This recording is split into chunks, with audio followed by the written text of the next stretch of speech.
তেসরা ফেব্রুয়ারি সোমবার সরস্বতী পুজোর দিন বাড়িতে অবশ্যই নিয়ে আসুন এই 5টি জিনিস। আমরা প্রত্যেকেই জানি যে মা সরস্বতী হচ্ছেন বিদ্যা, বুদ্ধি এবং জ্ঞানের দেবী। মা সরস্বতীর আশীর্বাদ না থাকলে জীবনের যে কোনো কাজেই আপনি হাত দিন তাতে সফল হতে পারবেন না, কারণ জ্ঞান ও বিদ্যার প্রয়োজন আমাদের সারা জীবন ধরেই থাকে। বাড়িতে যদি কোনো শিক্ষার্থী থাকে তাহলে সেই জিনিসগুলি মায়ের চরণে তার হাত দিয়ে নিবেদন করবার চেষ্টা করবেন। নমস্কার বন্ধুরা, ভক্তিমূলক কথা চ্যানেলে জানাই আপনাদের সকলকে স্বাগত। বন্ধুরা, আশা করছি ঈশ্বরের আশীর্বাদে আপনারা প্রত্যেকেই ভালো আছেন এবং সুস্থই আছেন। আজকের ভিডিওটিতে খুবই গুরুত্বপূর্ণ এবং প্রাসঙ্গিক বিষয় নিয়ে আলোচনা করব। সামনেই আসতে চলেছে সরস্বতী পুজো, আর হাতে গোনা কয়েকদিন বাকি। সাধারণত মাঘ মাসের শুক্লপক্ষের পঞ্চমী তিথিতে সরস্বতী পুজো হয়ে থাকে। বসন্তকালের এই উৎসবটি হয় বলে একে বসন্ত পঞ্চমীও বলা হয়ে থাকে। অনেকে আবার শ্রী পঞ্চমীও বলে থাকেন। এই দিন মা সরস্বতীর নতুন মাটির বিগ্রহ অনেকেই বাড়িতে নিয়ে আসেন এবং পূজা অর্চনা করেন সারা বছর ব্যাপী। বিশেষত শিক্ষার্থীদের জন্য সরস্বতী পুজো খুবই আনন্দ ও উচ্ছ্বাসের একটি দিন। বাংলার প্রায় প্রতিটি ঘরে ঘরে মহা সমারোহে সরস্বতী পুজো হয়ে থাকে। বিভিন্ন স্কুল, কলেজ এবং শিক্ষা প্রতিষ্ঠানেও সরস্বতী পুজো পালন করা হয়ে থাকে। এই সরস্বতী পুজোর দিনে আপনারা মা সরস্বতীর আরাধনা কিন্তু অবশ্যই করবেন। আপনি বাড়িতে নতুন বিগ্রহই নিয়ে আসুন, বা যে বিগ্রহ আপনার বাড়িতে সর্বদা পূজিত হয় সেই বিগ্রহই, অথবা পুজোর দিনে আপনি কোনো পটে পুজো করুন।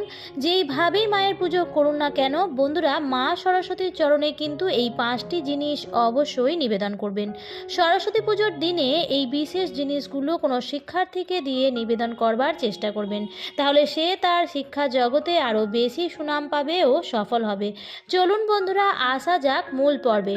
প্রথমেই যে জিনিসটি আপনারা বাড়িতে নিয়ে আসবেন সেটি হচ্ছে মাটির দোয়াত এবং একটি খাগের কলম। বন্ধুরা, এই দুটি জিনিস মা সরস্বতীর কাছে অবশ্যই নিবেদন করবেন। আগে বলা হতো যে একটি বাড়িতে যতজন শিক্ষার্থী আছে ততগুলো দোয়াত ও খাগের কলম মা সরস্বতীর কাছে নিবেদন করা হতো, কিন্তু এখন আমরা কেউই খাগের কলম দিয়ে লিখি না, ব্যবহার করা হয় না দোয়াতও। কিন্তু এই রীতি বহু যুগ যুগ ধরে চলে আসছে এবং এই বিশেষ জিনিসটি দিয়ে একটি উপায়ও করা যায়, যেটি আমি ভিডিও শেষে বলে দেব। তবে একটি নতুন মাটির দোয়াত এবং খাগের কলম অবশ্যই নিয়ে আসবেন এবং সেই নতুন মাটির দোয়াতটিতে আলতা ভরে তার মধ্যে খাগের কলমটি দিয়ে এই দোয়াতটির উপর নারকেলি কুল দিয়ে নিবেদন করতে ভুলবেন না। বাড়িতে শিক্ষার্থী থাকলে তার হাত দিয়ে সেটি দেওয়ার চেষ্টা করবেন। দ্বিতীয় যে জিনিসটি অবশ্যই আনবেন এবং যেটি ছাড়া মা সরস্বতীর পুজো প্রায় অসম্পূর্ণ, সেটি হচ্ছে বন্ধুরা নারকেলি কুল। সমস্ত দেবী দেবতাদের নির্দিষ্ট কিছু প্রিয় ফুল ও প্রিয় ফল থাকে, তাই দিয়ে তাদের বার্ষিকী পূজাটিও করা উচিত। সরস্বতী পুজোর দিন নারকেলি কুল অবশ্যই মা সরস্বতীকে ভোগ হিসেবে নিবেদন করবেন এবং তার আগে ভুলেও নারকেলি কুল কিন্তু মুখে তুলবেন না। বন্ধুরা, এর পেছনে বৈজ্ঞানিক কারণও আছে। কারণ হচ্ছে এই সময় পরিবেশ এরকম থাকে, তাতে বেশি আগে যদি কুল খেয়ে ফেলা হয় তাহলে কিন্তু নানা প্রকার শারীরিক অসুস্থতা দেখা দিতে পারে। আর ধার্মিক মান্যতা হচ্ছে যে নারকেলি কুল মা সরস্বতীর অত্যন্ত প্রিয়, তাই মা সরস্বতীর কাছে নিবেদন করে তারপর সেটি প্রসাদ হিসেবে খাওয়ার ব্যাপারই কিন্তু আলাদা।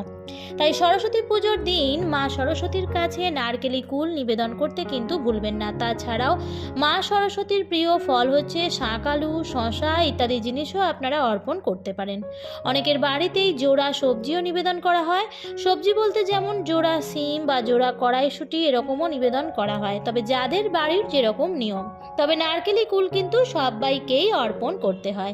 তাই সরস্বতী পুজোর দিন দ্বিতীয় যে জিনিসটি অবশ্যই বাড়িতে নিয়ে আসবেন সেটি হচ্ছে নারকেলি কুল এবং সেই কুলগুলিকে খুব ভালোভাবে ধুয়ে মা সরস্বতীর কাছে নিবেদন করবেন। তৃতীয় যে জিনিসটি সরস্বতী পুজোর দিন অবশ্যই নিয়ে আসবেন সেটি হচ্ছে ময়ূরের পালক। ময়ূরের পালক মা সরস্বতীর অত্যন্ত প্রিয়। ভগবান শ্রীকৃষ্ণের সাথে সাথে অনেক দেবী দেবতার অত্যন্ত প্রিয় হচ্ছে এই ময়ূরের পালক। ময়ূরের পালক বাড়িতে রাখা অত্যন্ত শুভ। ময়ূরের পালক বাস্তু দোষ ঠিক করে, ঘরের মধ্যে পজিটিভিটি বাড়ায়। যদি কোনো শিক্ষার্থী পড়াশোনায় অমনোযোগী হয় সে তার বইয়ের মধ্যে ময়ূরের পালক যদি রাখতে পারেন তাহলে তার পড়াশোনায় মনোযোগ বৃদ্ধি পাবে এবং জ্ঞান অর্জনের আকাঙ্ক্ষাও বৃদ্ধি পাবে। সরস্বতী পুজোর দিন তাই অবশ্যই দুটি ময়ূরের পালক বাড়িতে নিয়ে আসুন এবং মা সরস্বতীর কাছে নিবেদন করবেন। পরে সেই ময়ূরের পালকটির মধ্যে থেকে একটি ময়ূরের পালক মায়ের কাছেই রেখে দেবেন এবং আরেকটি আপনাদের বাড়িতে যে পড়াশোনা করছে বা উচ্চ শিক্ষার চেষ্টা করছে বা কোনো অমনোযোগী বাচ্চা যদি থাকে তাহলে তার বইয়ের মধ্যে সেই ময়ূরের পালকটি রেখে দিতে পারেন, খুব ভালো ফল পাবেন। চতুর্থ হচ্ছে পলাশ ফুল। আমি আগেই বলেছি যে সমস্ত দেবী দেবতাদের কিছু প্রিয় ফুল থাকে ও কিছু প্রিয় ফল থাকে। মা সরস্বতীর প্রিয় ফুল হচ্ছে পলাশ ফুল। এই সময়টাই এমন যে এখন পলাশ ফুল কিন্তু খুব ভালোভাবে দেখতে পাওয়া যায়। পলাশ ফুল যদিও খুব ভালোভাবে এই সময় পাওয়া যায়, এই সময়টা পলাশ ফুলের সিজন, কিন্তু তাও সরস্বতী পুজোর দিন একটি পলাশ ফুলের কুঁড়িও পাওয়া মুশকিল হয়। কেন বলুন তো? কারণ মা সরস্বতীর অত্যন্ত প্রিয় এই পলাশ ফুল, তাই সবাই আগে সংগ্রহ করে নেয়। তাই আপনিও চেষ্টা করবেন অবশ্যই আগে থেকেই পলাশ ফুল জোগাড় করে রাখার। মা সরস্বতীর অঞ্জলি দেওয়ার সময় প্রত্যেকেই একটি করে পলাশ ফুল দিয়ে মা সরস্বতীর অঞ্জলি দিন। বাড়িতে স্টুডেন্ট থাকলে তাকে পলাশ ফুল দিয়ে অঞ্জলি দেওয়ার চেষ্টা করুন। যদি পলাশ ফুলের একটি কুঁড়িও আপনি জোগাড় করতে না পারেন তাহলে কাঁচা হলুদ রঙের যে কোনো ফুল দিয়েই সরস্বতী পুজো করা যেতে পারে। কাঁচা হলুদ রঙের ফুলও মা সরস্বতীর অত্যন্ত প্রিয়, তাই মা সরস্বতীকে কাঁচা হলুদ রঙের ফুলও নিবেদন করতে পারেন। এতে মা সরস্বতী অত্যন্তই প্রসন্ন হবেন। তাই অবশ্যই নিয়ে আসবেন পলাশ ফুল, আম্রপল্লব এবং দুব বা বেলপাতা। আমরা প্রত্যেকেই জানি যে আম্রপল্লব পুজোর কাজে লাগে। আমপল্লব দিয়ে ঘট স্থাপন করা হয়, কিন্তু আমের মুকুলও সরস্বতী পুজোর একটি প্রয়োজনীয় উপকরণ। তাই আমের মুকুল জোগাড় করার চেষ্টাও অবশ্যই করবেন। বাড়িতে যদি কোনো শিক্ষার্থী থাকে তাহলে তার হাত দিয়ে মাকে আমের মুকুল নিবেদন করার চেষ্টা করুন।